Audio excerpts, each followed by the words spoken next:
clear of him for this one.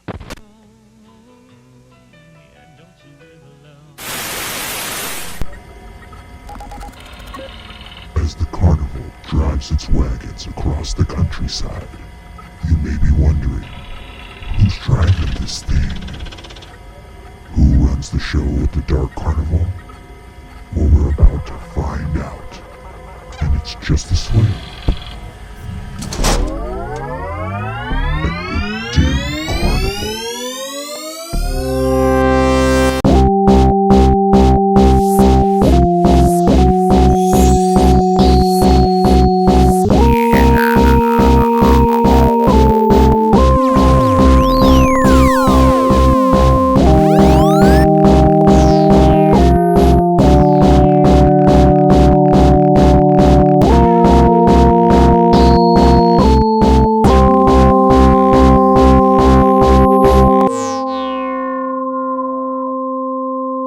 Hey, welcome back, everybody. I'm Bill.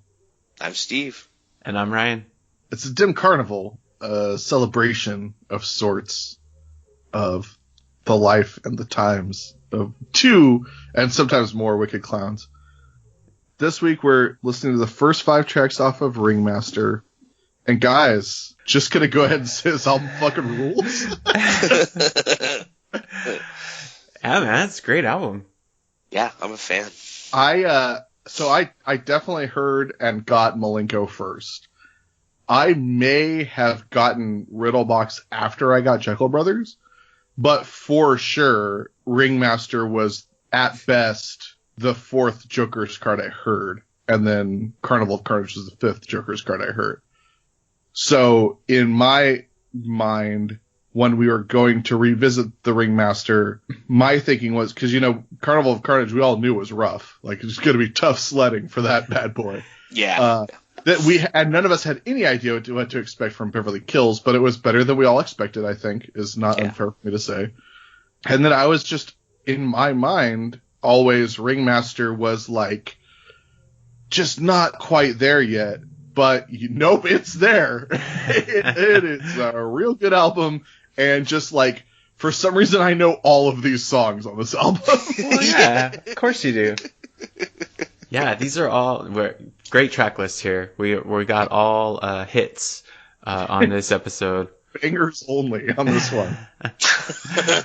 Yeah. So this is a bit of an anomaly among Joker's cards, because even Carnival of Carnage had an intro track and then a track following the intro track where it was just like repeating the name of the album.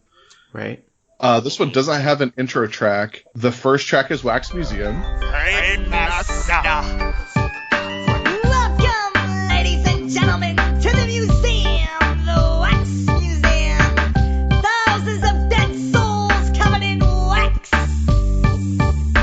All of the rare exhibits you are about to encounter are the strange and wondrous creations of the one and the only leader of them all. And the Wax Museum track is interesting because it combines an intro, not a normal sort of intro, but an intro with the title track of the Ringmaster. And it introduces 2 very different concepts here. It introduces the concept of the Wax Museum, which I don't think really gets brought up again after this Joker's card. I agree. I don't know if it gets brought up again in this entire album. Yeah.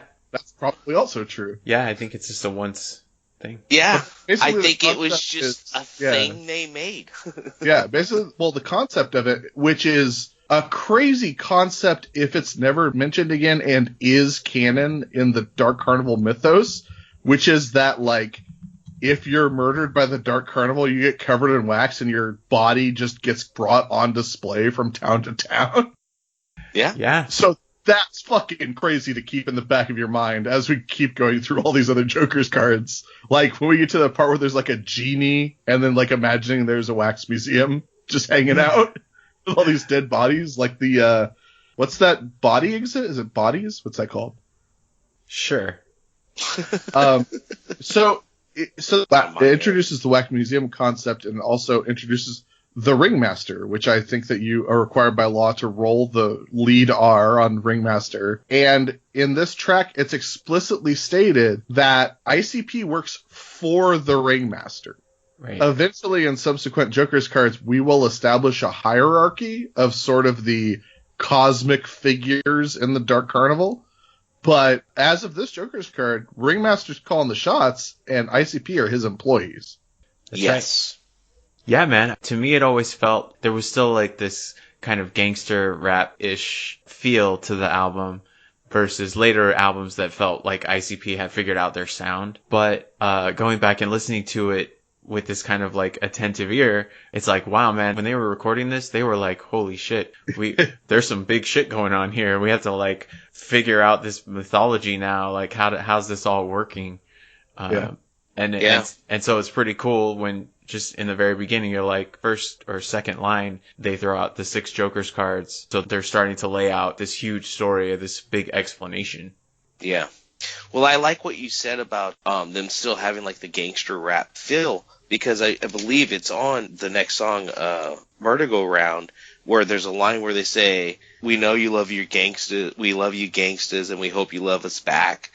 And I felt like that line like is still like, we were trying to be gangsters, we're not now, but we still hope you like it, because then it will give us like credibility in what we're trying to go into, which is way overread into that line, but knowing that they wanted to be gangsters, weren't gangsters, and then in that line saying that they love them and they hope they love them back, you know?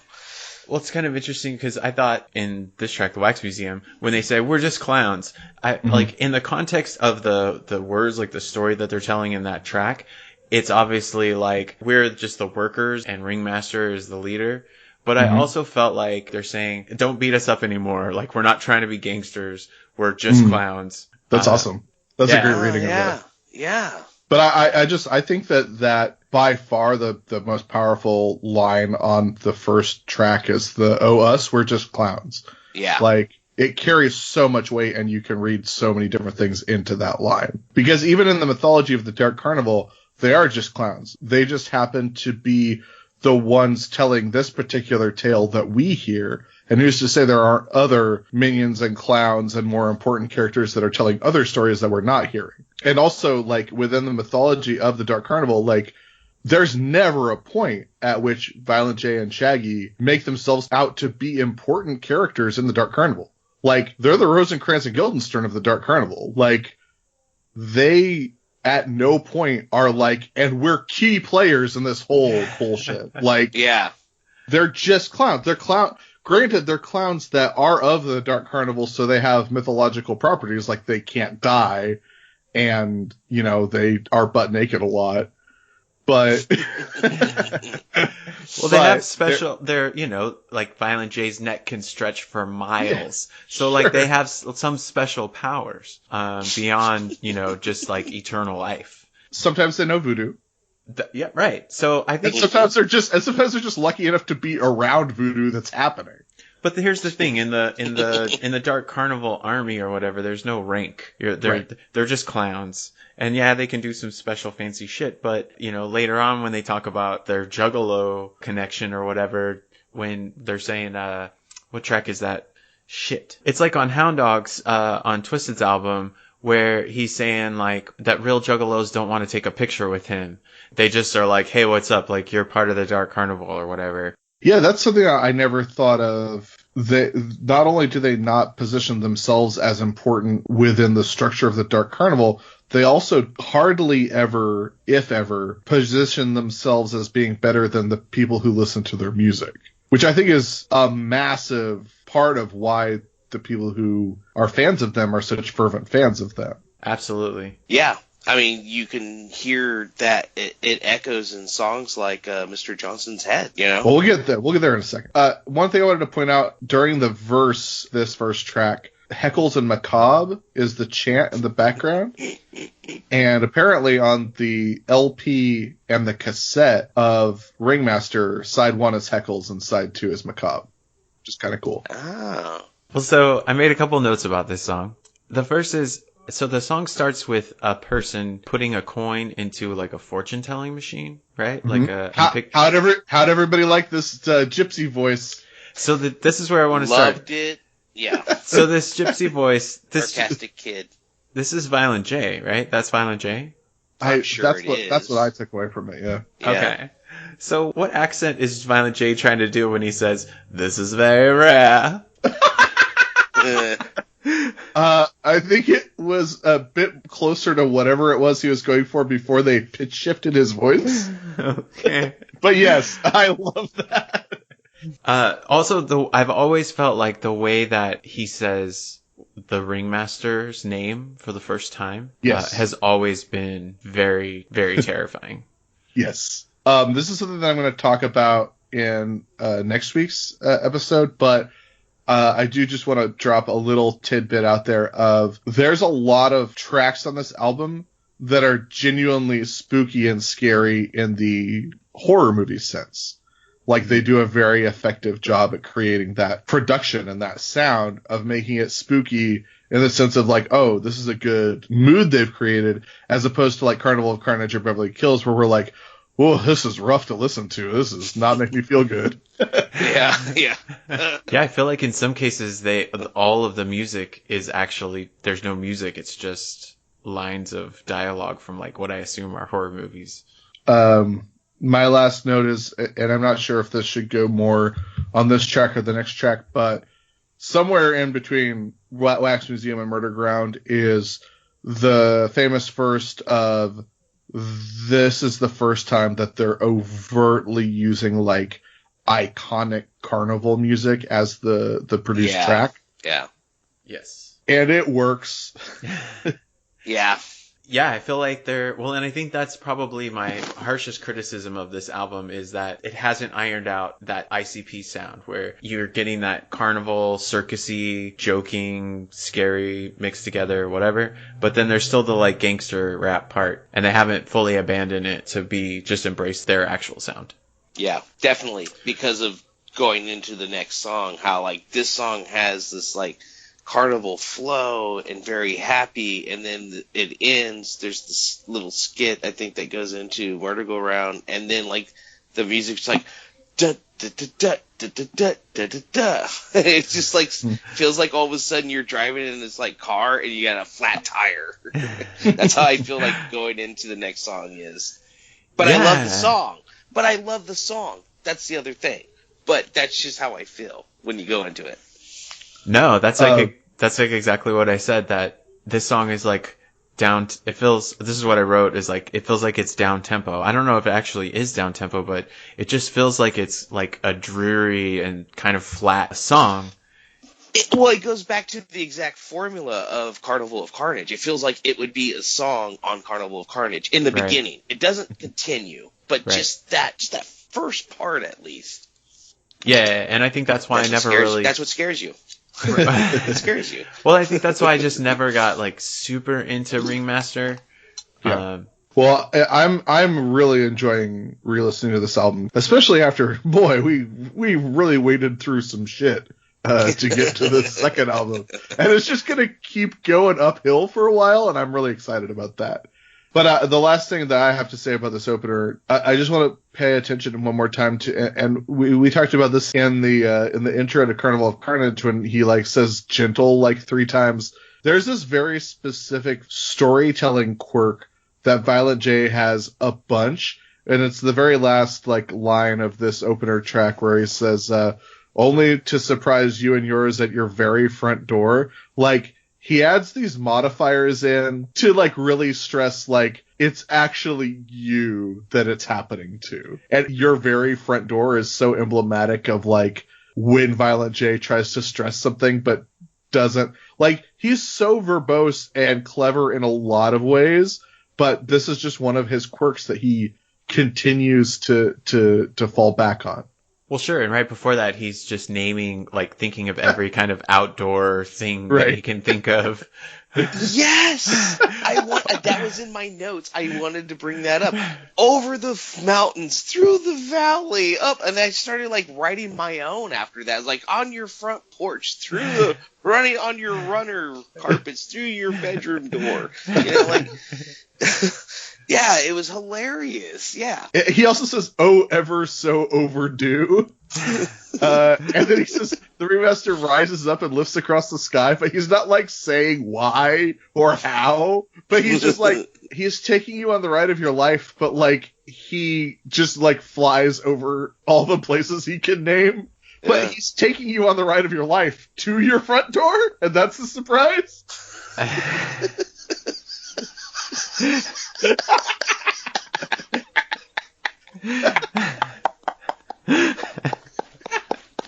Surprise!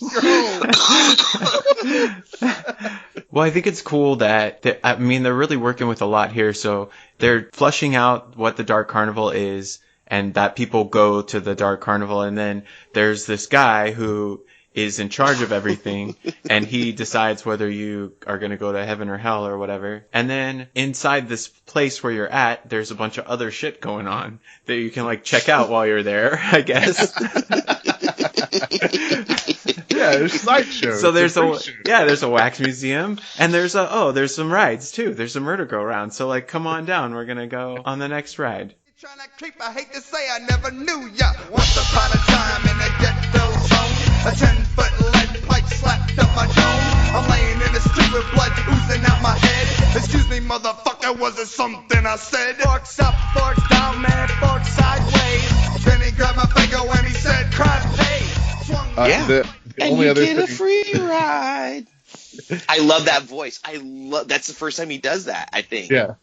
And the last thing I want to point out in the opener track is the rare occurrence of the axe that he's swinging is a battle axe. Yeah. Yeah. What can I say, man? I hit him with a brick. Killed Killed the a little prick. Him and his chick. Oh, it's so good. And there's a Twinkie, another Twinkie. Yes, they Another reused Twinkie, yep. they reused the Slinky Twinkie rhyme because Bring it back. they knew nobody bought Beverly Kills. But they recycled the line, but they don't do it in nearly the same way. It's not Slinky. Right. Yeah. Just want to point out the famous verse in this song, which I love all three of these famous firsts.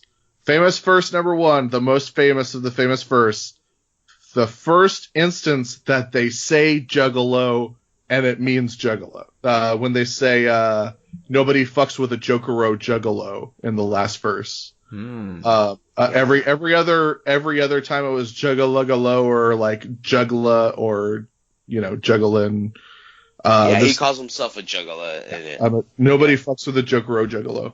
The second famous verse, this is the first track, and this is going to become something that happens all the time. This is the first track to directly reference other ICP songs. Ooh, that's a good one.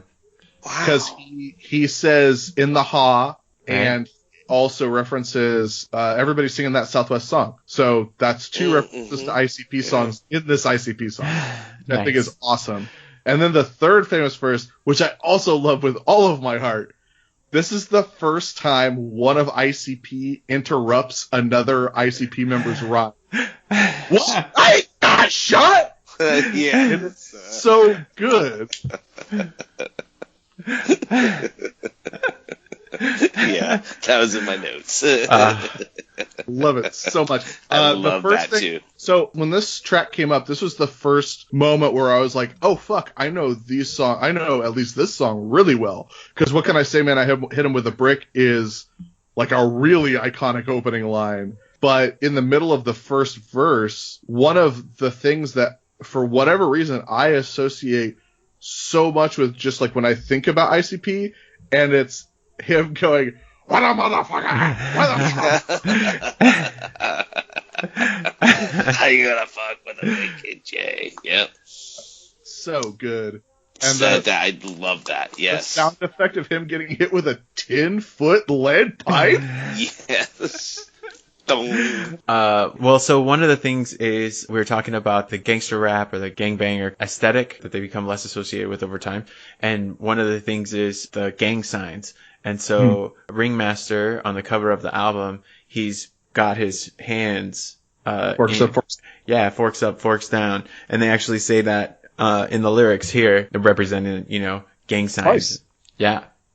And then I think like the whole song is about people getting killed by gangbangers and but somehow that gangbangers are cool. I don't know. Yeah, it gives the shout outs to Latin Counts, X-Men, and some other gangs. Some sets, yeah. And that's when they say that line I was talking about earlier where they were saying, we know you love you gangsters and we hope you love us back. And I know they were talking about those guys, but I always just think of it in terms of still trying to be gangster rap. Yeah, definitely.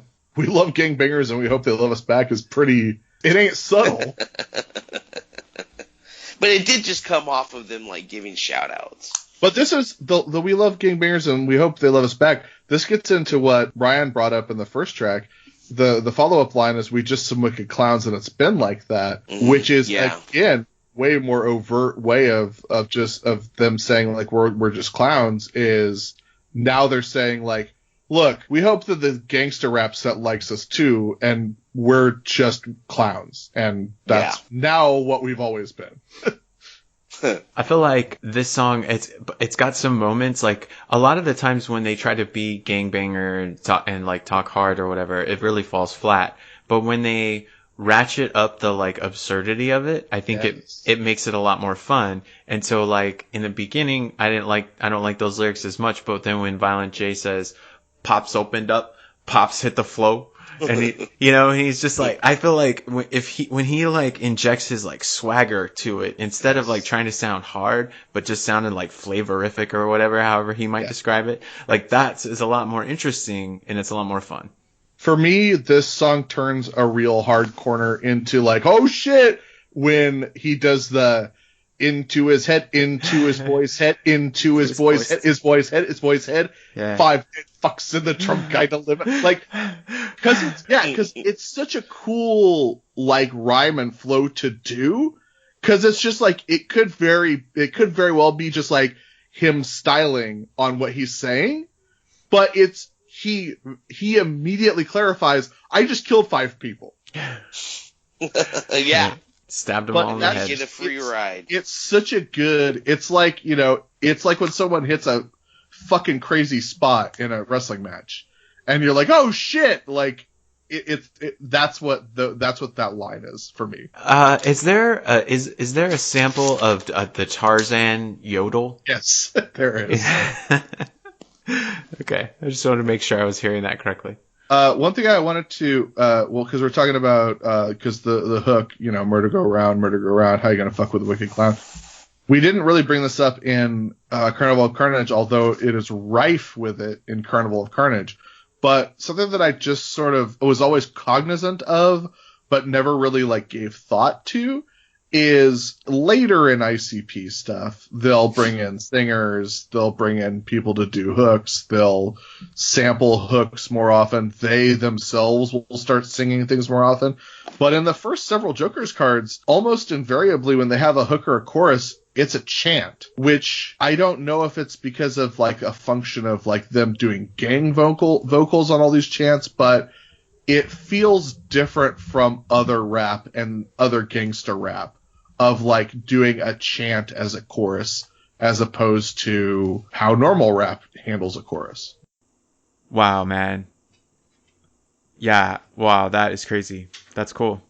I guess the last thing that I would say is this song's called The Murder-Go-Round, and the lyrics sort of hint at like what they're talking about is like being in the ghetto, being in the gangs. It's sort of a vicious cycle. If this song came out any later in ICP's catalog, it would be a very in-depth song about a ride called The Murder-Go-Round within the Dark Carnival. Right. And sometimes I still sort of like imagine when I listen to them that they are talking about a ride, but they're clearly not. Yeah. No, that's a great point because, my first instinct too, because I heard this out of context. I heard this through other albums or me mixing stuff. And so I didn't know this song was as old as it was. And so I think for the longest time when I listened to this song, I just assumed it was a ride. And like it being the same type of ride that's on Malenko. I forget the name of that house that they go through, the House of Horrors. Like, in a lot of ways, I kind of like, I think like what Bill's saying is, it feels like it's like a bigger overall analogy, which they don't do as much later on. Right. Or like if they do, it's still really specific. Like they'll still talk about the ride as a ride and being on a track and very much inside, a cardboard box thing or something, Yeah, because like, there's the like, can you get a free ride? Yes, I love it. But they're not really talking about a ride. No, they're not. Yeah. So it's like almost there. Like, Yeah. Ringmaster's so close to being the whole shebang, but it isn't. And what a good segue that is into the next song. Mm-hmm. Oh, here it is, kinda. Here we are almost to the good stuff. Okay. Chicken Huntin', arguably ICP's most iconic song of all time. Well, I'm headed down the southern trail. I'm going chicken hunting, chopping redneck chicken necks. I ain't saying nothing to the hillbilly. Stick my barrel in his eye. Boom shaka, hair chunks in the sky. Why? I never liked chicken pot pie or the chopped. But not this version. No. This is what I have learned on Genius Lyrics, is that if a song appears on more than one album, it will direct to the most famous version. And so the Chicken Huntin' lyrics that pop up, the only Chicken Huntin' lyrics page they have is the one for Riddlebox. But Chicken Huntin' is described as, it is ICP's light heart redneck killing anthem. And I want to say this version of Chicken Huntin', one, better than I remember, but we'll get to that in a second. Two, it begins with one of their weakest skits of all time. Really?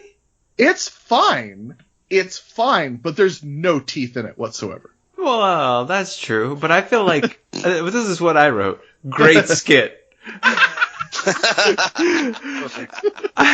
And this is the note. ICP skits are always good for a listen. So that's why I think it's great, is because you're right. There isn't anything there, but it's still fine to listen to. Like I'm not trying to skip past it. Is that Jay doing the redneck voice, you think? Or is it like Mike Clark or Alex Abyss or something? Yeah, I think it's somebody else. Yeah, it I doesn't don't sound recognize like the Jay voice. to me. Yeah. But I feel like that guy's done redneck voices on other albums for them. Yeah. Right. Is it not the guy that's like, who in the hell is this? They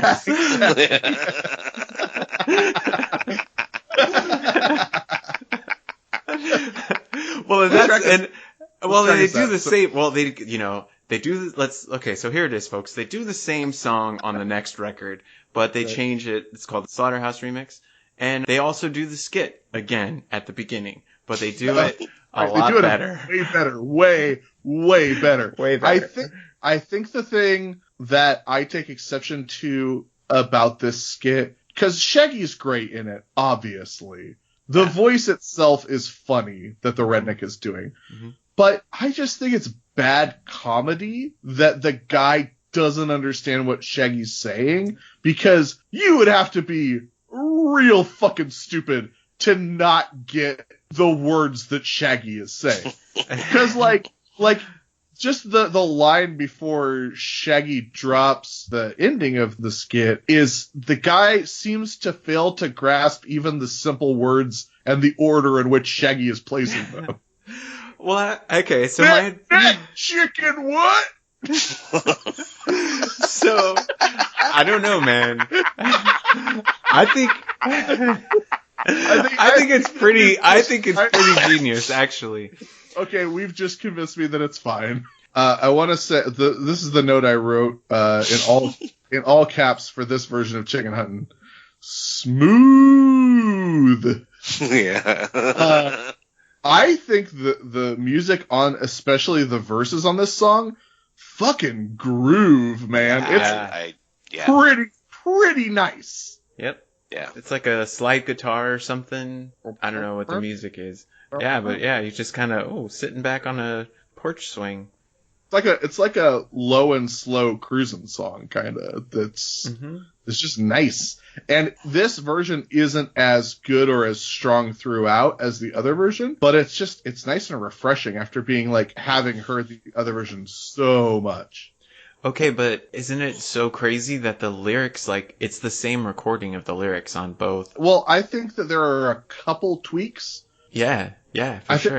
I think the main change is the line following, I said, Mr. what the fuck you trying to do? That one changes, yeah. Yeah. Yeah. I really enjoy the song. It is funky, and I like that. It's just got such a cool groove to it, and it's saying something awful, but it's like okay. Yeah, you know what I mean? Like, is it saying something awful? Yeah, you know. Well, killing people. Yeah, so this is like, the song is about this fun activity that Violent J and his friends do. Yeah. Which they call chicken hunting, whereas they all hop in a car and drive down south and try to identify people who are racist, and then they kill them. Usually in a funny way. Like feeding his eyes to his Aunt Millie.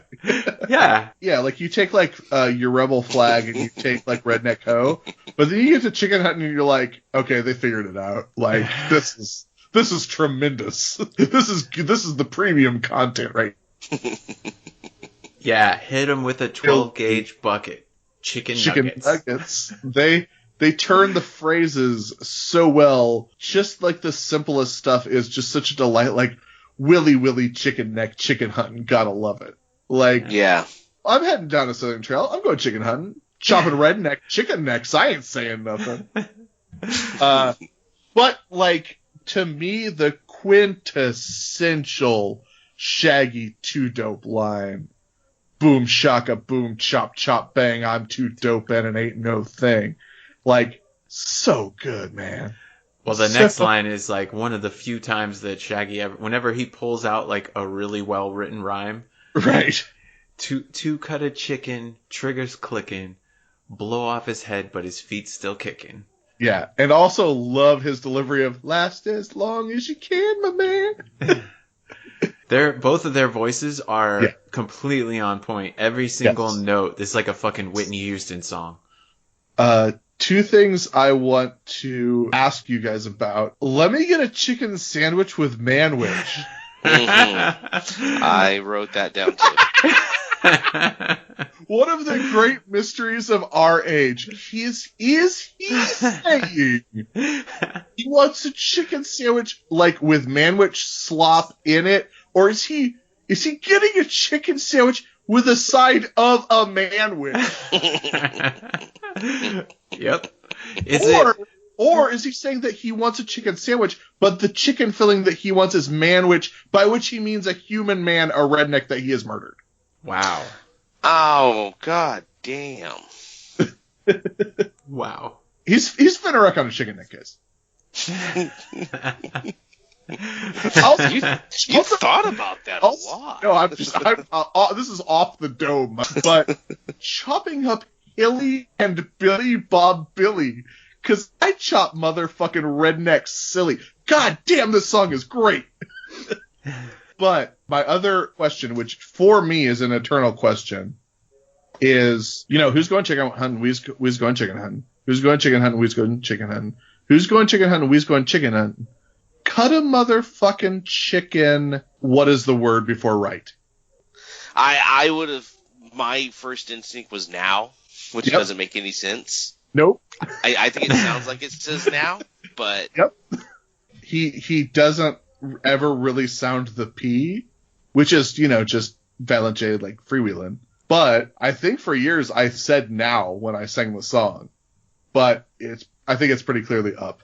Got a motherfucking chicken up, right? Chicken up.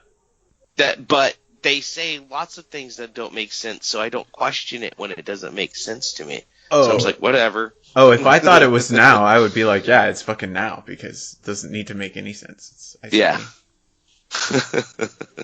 So the lyric hits keep coming here as now they've run into a sexy down south lady who's riding on a chicken while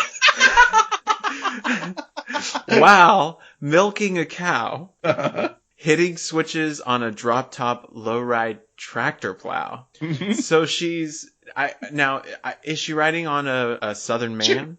Or Yeah. is it a chicken? A literal chicken. She's sitting on a chicken while she's milking a cow with one hand, holding like the switches that are coming out of a lowrider that's tractor plow that's like bouncing beside her.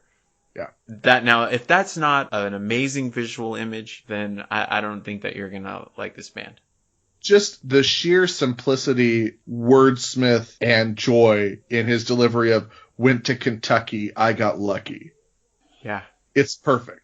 It's perfect. So if I was already following ICP at this point, and I got this album and I heard this song, I would lose my mind. I feel like this is head and shoulders better in quality than anything that they've done, like combined, everything together.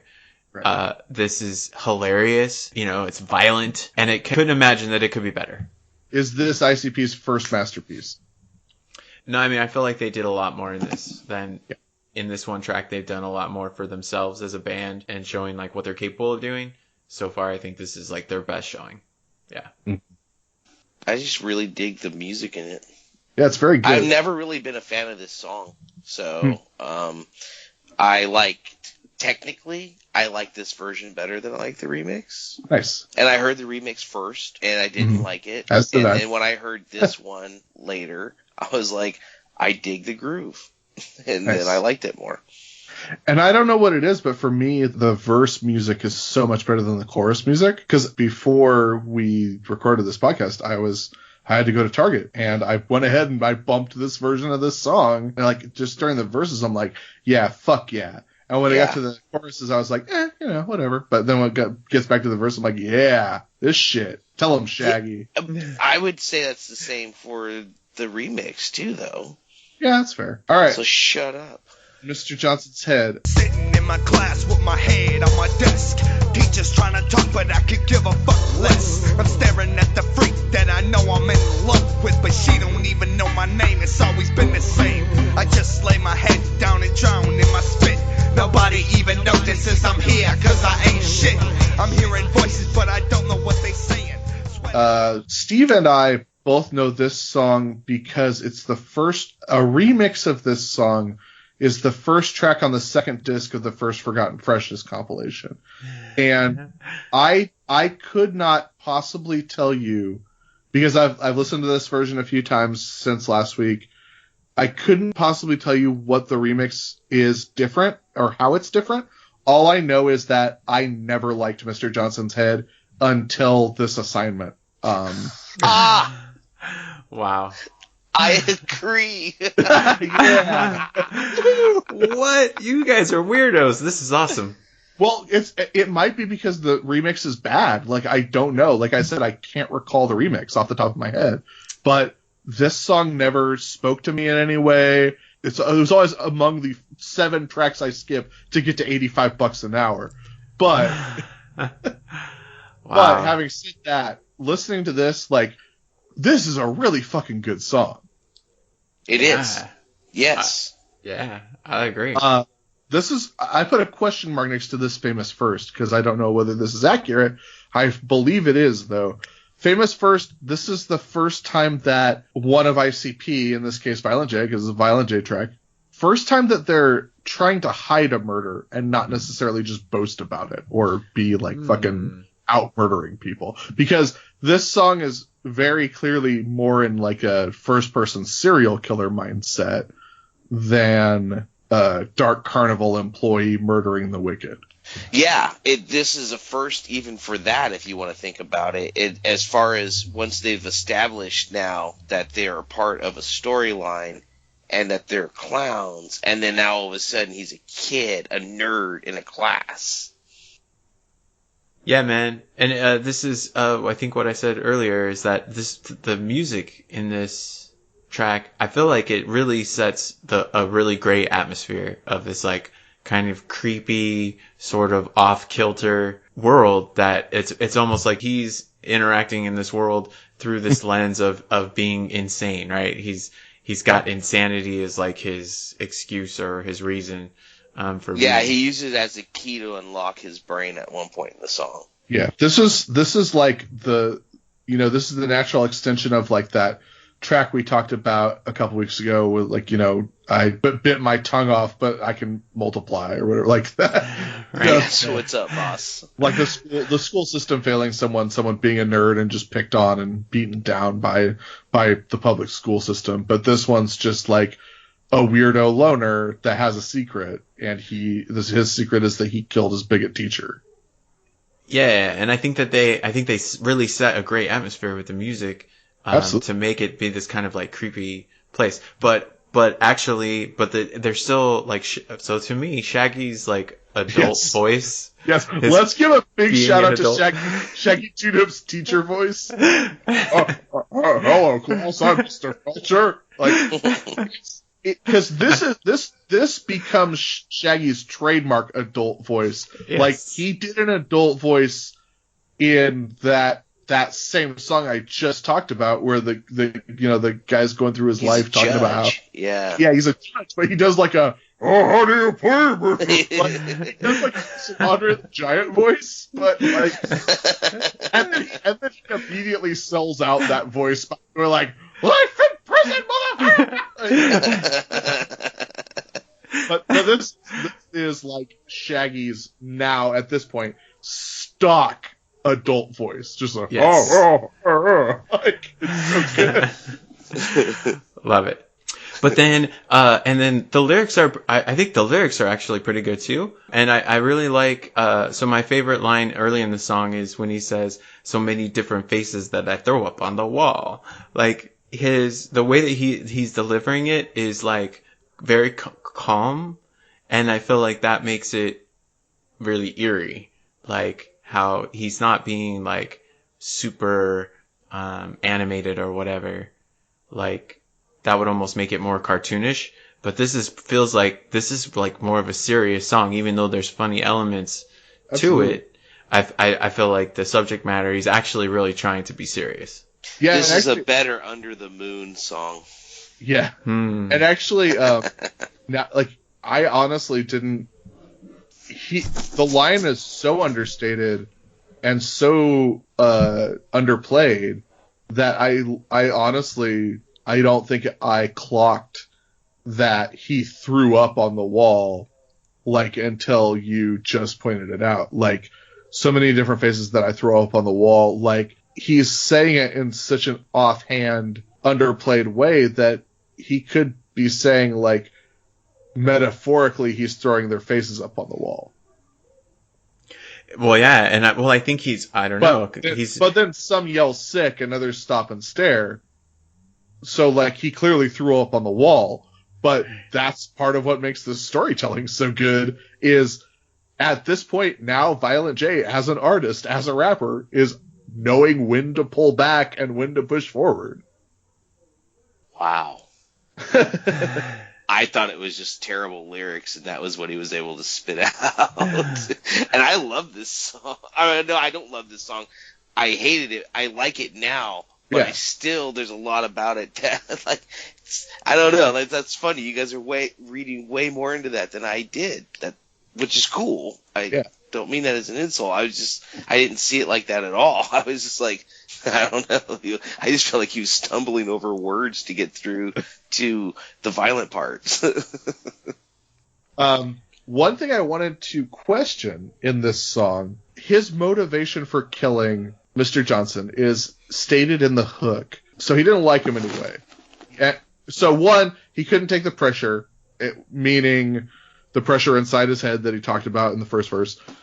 He didn't like Mr. Johnson anyway. Then he says, I sat up in his class. He hung a rebel flag. He got the biggest head off his stick. In his class, he hung a rebel flag? Yeah. Like, so what I don't think this is what they are intending at all by the text of the song, but I think it's such an interesting way to read it in the sense of, like, maybe one day when Mr. Johnson, because this is a history class. This is clearly a history class. Right. Throughout what Mr. Felcher is saying, throughout the lyrics about Columbus, Mr. Johnson taught history. So, I think it is possible that in this character's telling of the story, what actually happened is Mr. Johnson was recapping the Civil War and demonstrated a rebel flag, put up a Confederate flag to demonstrate, like, and this is what the Confederates used. I don't think he hung a rebel flag in his classroom. So I think one day he pulled out a Confederate flag to just, like, as a visual aid, and it caused this narrator to go, like, to snap, and to use that as an impetus for killing him. Like, he may not have been a bigot at all. So, I totally thought the same thing. Oh, because awesome. I was thinking, what if he was just teaching Civil War? That was exactly what clicked in my head. And like you said, he clearly is teaching a history class. Yes. And I mean, he ends up telling all these different presidents to suck his balls until their wooden teeth fall out. So yeah, it was hilarious. So that's what I thought the same thing you thought. I really did. Because you could explain it a way of like, oh, maybe Mr. Johnson hung a rebel flag at his home and was a bigot. But that is very explicitly not what the lyrics say. I sat up in his class, he hung a rebel flag. Like, there's no way, like, even in public school, there's absolutely no way that happened in Detroit. Yeah. I don't think it did happen in Detroit, actually. Oh, okay. That's fair. That's also fair. But, so I want to toss this out there, and this, we don't have to talk about it right now. I just want to put the thought out there into the universe while I'm thinking of it, because specifically on this song is a first-person song that I don't think is from the point of view of ICP, and there are a lot of songs from ICP that aren't about ICP, but I want to present this idea of ICP as unreliable narrators. Like, they're telling the story, but who's to say that their story can be trusted? Well, and I think that's really interesting, because I was going to suggest that the second part where Shaggy is playing the teacher, I was going to say that content in there might argue against the point that you're trying to make, but I don't think it actually does, and it makes it even like a little bit more sinister, because he's, as the history teacher, he's standing up there and he's saying, turn to your textbook, and he's like reading from the textbook that's saying, America is the land of the free. All races live together in harmony. We're all treated equal, and we all live together in the same wealthy community. And so that's the language from the textbook. And the kid even says, man, we already learned all this already from Mr. Johnson or whatever. Mm-hmm. So if what he's teaching is like just the textbook stuff, it's not even like at all. He's just reading out of the textbook, and the textbook says hang up a rebel flag. It's not like he's even like, well, this is just history. He's just doing what the textbooks told him to do. And so if that, and then he gets killed because of that, well, damn, poor guy. Mm-hmm. Yeah. It's a drag, man.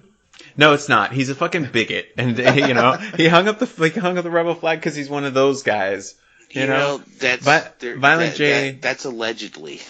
Well, Violent J talks about this track in an interview. No, it's not this track. Sorry, it's on Chicken Huntin'. Mm-hmm. Where he says, if you're a redneck but you're not a racist, then you'll listen to this song and you'll know I'm not talking about you. But if you think I'm talking about you when you're listening to the song, well, then you're the fucking asshole. Exactly. And so I think I think that's a really interesting question to ask, because I feel like as a listener of ICP, you kind of have to decide whether that's true. Like, mm-hmm. And I would say that probably most juggalos would definitely argue that they are absolutely reliable as narrators. And right. Just the phrase of him saying, I cut the bigot's head off, like, Jay's taken the time to consider, is this person a bigot or not? And is he reliable at determining that, yes or no? Right. There's also again, getting back to my point of, I don't believe that this is a track about ICP or Violent J, and they do have tracks that aren't about them, and in no point of this song does he refer to himself as Violent J. So I don't necessarily think it is about Violent J or that Violent J is committing this act. And since it's a very clear serial killer vibe, serial killers, often have rules and create parameters in which they will do their killing. So again, going back to the unreliable narrator and going back to the reading that Steve and I picked up on of like, well, shit, maybe he wasn't a bigot at all. Maybe this narrator convinced himself that Mr. Johnson was a bigot specifically so that he could kill him. I agree with that, and I think that as we probe other songs later on, we're going to find that this is happens more often than we think. Yeah.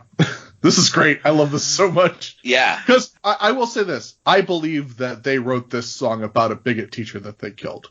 I don't think the nuance was their intention. But I think that, man alive, what a reading to take of this song. Yeah.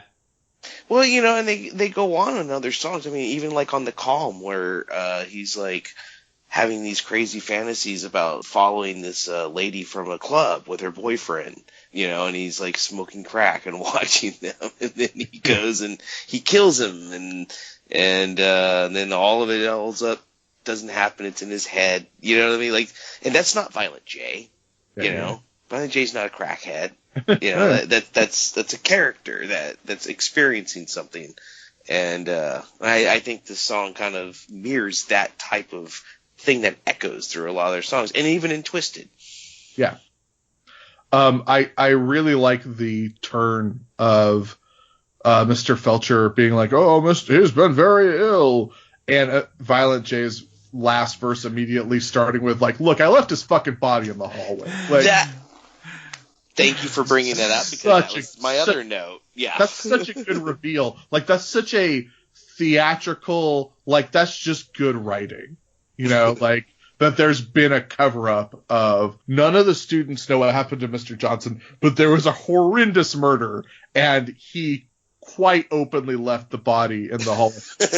But still, he's not being boastful about it in the ICP way of like running butt naked down the hall, killing people with an axe. He's got Mr. Johnson's head in his book bag, and he's not like being upfront about like, look, I killed him and I want everyone to know about it. He just happened to leave the body in the hallway. Yeah. Well, he was like goading them or whatever, because they would never suspect him. But he's obviously keeping the head, right. It's like it's a trophy. He's excited about it, and he's gonna kill again, and he's gonna take trophies from those. But I love the very last line when he said, instead of just saying he's got the head, he says he's got the motherfucking melon. Yes. Like it's his prize. He's won it. It's the last line, and it's the first moment in the song in which he actually has confidence and a little bit of like swagger. Yeah. It's the first moment, and it's like, look, I gained power from this act that I've committed. It's the only way in which I have power, that I had the power to take a life. I'm so unremarkable that I could cut my arms off and run on it, and no one would notice. Or I could die and rot in the back of the classroom, and it would take weeks for them to realize, and then they just throw his body in the trash. But my secret of my horrible crime is the thing that's keeping me going. Yeah. I wanted to point out just a couple other quick things. Really progressive, especially for like 1994.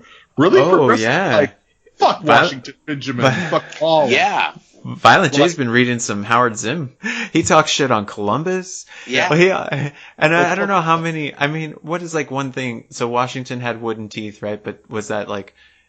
Did a lot of presidents or like famous historical figures have wooden teeth? I don't think anyone had wooden teeth. I think that's just like a thing. But like, so yeah, I mean, but he just fun. like, it's funny, and he like assigned it to all of them. But I wanted to ask you guys, because Genius is clearly not correct in this transcription here. And it's a juggalo that's not correct. It's not Genius, because there's no way that anyone who worked for Genius took the time to write out any ICP lyrics. But they can suck my nuts till their wood teeth fall out, and the class want to know who could it be. But I'm like, somebody you ain't never heard of me.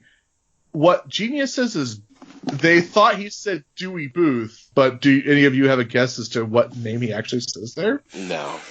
No idea. And knowing these guys, it could be anything. Could just be a guy. It's one of those things where I think, like, it might as well mean the same thing as woo, or Right. Later on in this album, not to get ahead of the discussion here, but I believe Shaggy 2 Dope rhymes phenomenon with phenomena. Yeah. He just makes mouth noises. He does. But even that is a way better rhyme than the sledgehammer that I took such issue with.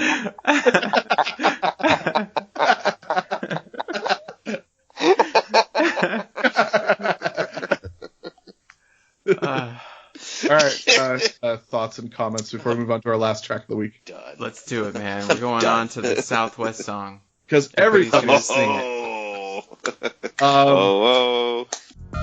Bacteria smoke and choke in pain, cause Delray funk is in my brain. So I break the law, but I'm not to blame. You only know my place, you don't know my name. Well, I grip the fence and I bend the steel, and I steal the car and I grip the wheel, and I park the car and I steal it again, cause I really don't know what's happened. Okay, really good famous first in this song. Do you guys know what it is? I don't know. Good It people is. sometimes do bad things. Well, that's good, but it's not a famous first. Once in a while, The famous they first do. is, this is the first time that one of the clowns does a clown laugh in a line. Oh, yeah, okay. Falling down to my sorry death, I'll laugh with my very last breath. And then they do the iconic... Yeah. Nice. Yeah, that's right. This is another song with a really good groove. Yeah. Really funky, like it's got a good, again, setting a really good tone, because this is a song about the sort of hellscape that they live in, but them taking pride in it. Mm-hmm. So there's a guitar riff on this track as part of the music, and that same, I don't know what it's from, but that same guitar riff is sampled in a song from Mace, a song called Tell Me What You Want. Oh, nice. Yeah, and I never noticed it until the first time that I listened to this for this episode earlier this week. I heard that guitar and I was like, "Oh my god, it's definitely a Mace song." That's very cool. My first observation of the song is Shaggy's first little 4-line thing is a really cool flow. Just like, sometimes Shaggy really gets what it takes to be a good rapper, because he builds these 4 lines around and it fits so perfectly with the tone that they're trying to set with the song where the Delray funk is in their brain. His lines are, well, I grip the fence and I bend the steel and I steal a car and I grip the wheel and I park the car. Then I steal it again, because I don't really know what's happening. I love that so much. Yeah. Very good. And he says it so smooth.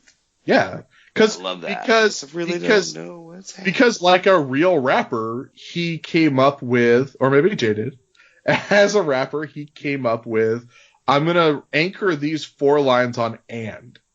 I'm gonna tell a story that's joined together with and he really hammers on the article, and it's really good.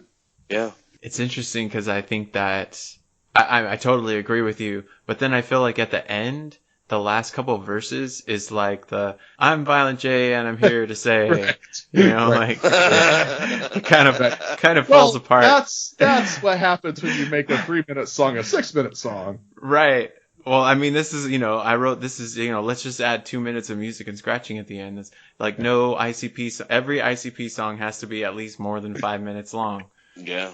Shaggy also has a really good, I'm just a juggling more. And I know that one of the things that was really cool for me and Steve to go back and listen to like Ringmaster or Riddlebox after being so well versed in Great Malenko was to go back and occasionally catch a snippet of all of those samples that they drop in at the beginning of What Is a Juggalo. Yeah.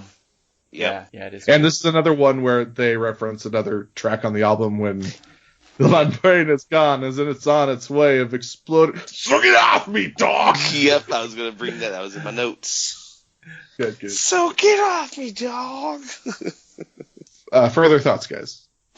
I really like the intro, just asking, like, who does, sometimes people do bad things, or, it's just a really cool little clip. I don't know where they got it from or how they tweaked it. That's Mr. That's the wrong song. It's a super good sample. No, it's the song. Is that song? Yeah, it is that song. Okay. Is it Mr. Rogers? That's what my question. I wrote that down with a question mark. I don't know. You know what? I think it very well could be. It's the only, there's like, they're messing with the pitch of his voice and things. I But think when you're he right. says good people even do bad things, like when he says that part, that to me it sounds like, I can hear Mr. Rogers in there. Yeah, I think that's right. That's awesome. But later on in the song where there's a breakdown, he's like, what? It sounds like it could be the same voice. It is, yeah. And he says, what does seem bad to you? Is it hitting people? Yeah. And then he's like, are you angry? Yeah. I mean, that's a thing. Now Would that that be makes on it Mr. even Rogers? more. Yeah, Yeah. because he has Yeah. a whole thing where he talks about feeling angry and ways Yeah. to okay. I never channel really that. watched Mr. Rogers, so okay. Oh yeah. Oh, he rules. So the other famous verse I had, it comes in the skit at the end of the song, which I like. I like the skit. This is a famous verse in that, because we've already talked a couple times about them saying in a couple of these tracks, we're just clowns. But this is a famous verse. This is the first time that one of them is literally a clown. Like, Yeah. Mistaken for being a clown, walking down the street, obviously a clown. Hey, Daddy, make that clown do something, yeah, And the delivery of "I'm not a very funny clown," but I'll try. love it. So good. I love that the sound of his voice. You hear the pain, right? There's a pain underneath it's a there. very Bobcat Goldthwaidian When he's delivery. I get it. You saw me. You thought I was funny. I'm not a very funny clown. There's a darkness here, but I'll try. Okay. Yeah, so I read it as, and I think that you're actually right. I read it as, because the background noise is of a carnival. So I thought, they're at a normal carnival and like Violet J's a clown at this carnival, in the skit at least, and the dad calls the clown over. But I think that your reading is way, way better, of like, maybe they're at the dark carnival, or maybe they're just passing by the dark carnival, and the kid is like, oh, it's a clown, make him do something funny. So the dad forces Violent J, the wicked clown, to come over and acts like he's a normal clown. Yeah, I love it because in the context of this album, we should be in the dark carnival, right? We've been here the whole time. And so that's where we should be in this skit. But when I listen to it, I assume that he's just walking around a real carnival. Mm-hmm. He's just there with everybody else. Nice. Yeah, that's great. And then the kid sees him. He's not working. He's just walking around. But yeah, the amount of pain he inflicts into the "I'm not a very funny clown" is palpable. And I think this is the first glimpse of like ICP as great actors. Great actors, not great riddle writers. So the riddle is what looks like a ball, what's shaped like a ball. So, okay, hang on. How is that? Is there anything that looks like a ball that isn't shaped like a ball? But he goes on. It's third descriptor here. It's round like a ball. Like a ball's shaped. Right. It's round like a ball's shaped in the way that it looks. But it doesn't bounce like a ball. Right. And the kid doesn't know. He doesn't know. What is a ball that doesn't bounce? That's an AC Alone reference there. I do like that when he chops off the head, there's a sound of it bouncing, but not very well. Right. Well, the knife. Okay, so this is a terrible knife sound effect, right? Like very unrealistic. They got a nice atmosphere going. We think, or axe. Okay, so we're at the carnival, right? You can tell we're at a carnival, but then there's this very I downloaded axe swing .wave or whatever. Right. Yeah, I'm just so happy that after those first two albums we listened to, that the gunshots sound like gunshots. That I'm not gonna quibble with this sound effect. Because Right, no. the carnival's good, and the sound of the head hitting the ground is very good. Yeah, that's a good one. And he gives a great clown laugh. Yeah. You know, this is actually He also It's does the wicked. Like, yeah, and it's a nice little bookend to this section of this grouping of songs. You know, we picked a good place to stop. hell yeah! Even though this bleeds directly into the next song, but That's true. it's. I'm really happy we did these 5 songs, and man, I'm happy to be listening to this album. Just a real treat to listen to. I've listened to it multiple times this week in preparation, you know, and just thoroughly enjoyed it. Well, you know, I just thought it was funny that this skit, I first was introduced to it by reading a comic of the Pendulum series. Oh. And this is literally drawn out in a comic. And kid, they're at a carnival, kid's with his dad, they have the exact same conversation. It's a Violent J that's like fucking broad-shouldered and ripped. So I actually read that skit before I ever heard this skit. So then when I heard this song later on and that skit was in it, I was like, oh, how funny, it's that comic book. But I knew instantly that the comic book got it from the song. Ryan, do you happen to know whether, because I haven't seen a lot of ICP Ringmaster, like when you see photos of the rappers themselves, like it's pretty clearly like Carnival of Carnage era or like Riddle Box era or later. Do you know if they had like the dreads at this point in Ringmaster? That's a really good question. There's probably pictures of them in the liner notes of the album, which I don't have anymore. I would feel like It's in my car, goddammit. so. I think that they. Actually, hold on, I might be able to look in my closet real quick. A gasp.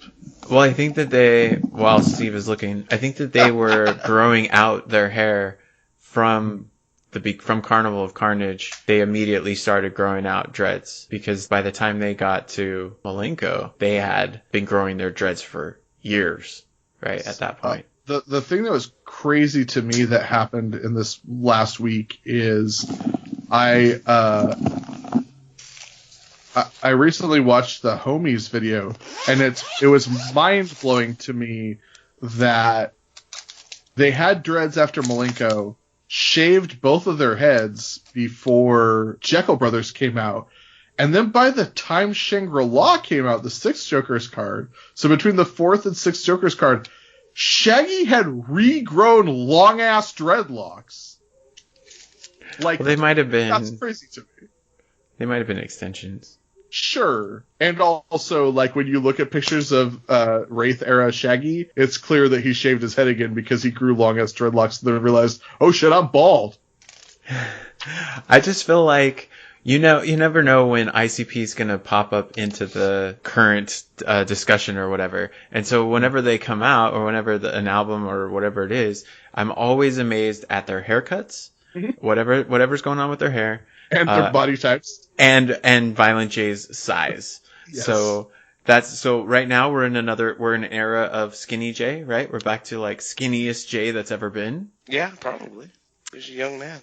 But so here you go. Here's to answer your question, Bill. Think about the video to Chicken Huntin' and how long Violent J's hair is in that video. Yeah, so they had to have been on their way to those long-ass dreadlocks by the time Ringmaster was out, so. Yeah. Steve, any? Well, I found my Ringmaster album, but No pictures? it doesn't have any pictures in it. Well, thank you for looking. Yeah. These aren't really photogenic gentlemen. They're not really quick to jump in front of a camera. Also, maybe we'll go back to it someday. Actually, probably should go back to it someday. But I'm just looking at the cover of Dog Beats, and Who is that? There's so much to unpack in this image. Like, Yeah, we'll talk someone- about it another day, though. Yeah. It's somebody for sure. Well, yeah, I don't think it's Jay or Shags. It's a person. But actually, their whole thing was because it was their hype man, right? That's why they started dressing like clowns to begin with, was because they had a guy that wore a clown mask that was a hype man for them, and always got the crowd riled up. So then they all just started painting their faces. See, I'm still learning new things about ICP. It's great. Yeah, I I didn't know that remember- either. I remember when after I bought Riddlebox, and that was the first album. So for a couple of years between Riddlebox and when Malenko came out, there wasn't anything new or whatever out, and they weren't a big band. So then Malenko started to come out, and there was all this controversy, and they instantly turned into this crazy big band. And when I got the album, there's all these pictures of them in it, in the liner notes, and then they were doing interviews with magazines like Rolling Stone and having these big photo shoots. And it was super weird to me because everybody knows what ICP looks like because they're like in videos and shit. But in 1994 or 5 or whatever, I had no idea what they look like. Mm-hmm. And I had only seen like a half lighted image of their face with makeup on, and so they were super mysterious. Mm-hmm. Yeah. And so it makes sense that we don't really know what they look like from this time because they weren't really like putting out a lot of press images or whatever. Yeah, for sure. Man, this was a good conversation this week, and I look forward to a lot more of the same next week. Okay. I want to have this be a 3-week listen to the album. The three of us are going to listen to the whole album anyway. But for our listeners, we're going to be talking about tracks 6 through 11 next week, which is Get Off Me Dog, which is the short song on the album. Who Asked You, the Dead One, My Funhouse, For the Maggots, another short song, and Wagon Wagon. I think that's enough. I think that's a good song to stop on. Me too. Stop an episode on, anyways. Yeah. Yeah. All right, everybody, we're going to listen to this track 6 through 11 off of Ringmaster. Again, these are all on Spotify. They're on YouTube. You can find them pretty much anywhere. You don't have to buy ICP albums, people. Come on. But you should. But you should, because they're toss to make lots of money. They're trying to sue the FBI. So I mean, we can all get behind that. Right. But thanks to everybody for listening. Man, what a good conversation. I love this. I love doing this show with you guys. But all of you all out there can find us on Twitter. We're on Instagram. Instagram at Dim Carnival. And you can email us at dimcarnival@gmail.com. We're going to read these letters that we get. And yeah, that's pretty much it, right, Ram? Anything else to add? Nah, man. Tell us, send us some shit. Tell us what you think about ICP. And rate, review, and subscribe on iTunes. It helps us out a lot. We are the only Juggalo podcast, even though we're not Juggalos. So join us as we continue our Dim Carnival journey towards becoming more hardcore ICP fans than we've ever been in our entire lives. That's true. By making fun of these old songs. So thanks to everybody for listening. And until next week, I'm Bill. I'm Steve. And I'm Ryan. Wicked.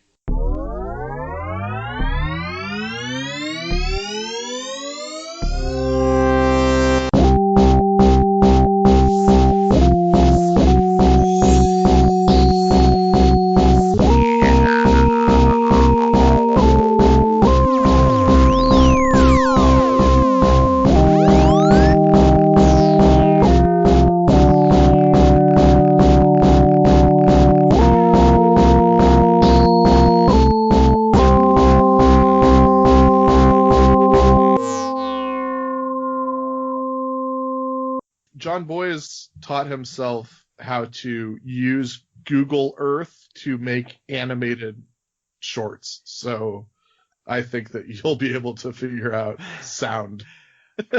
Wow. That's a big challenge, Bill.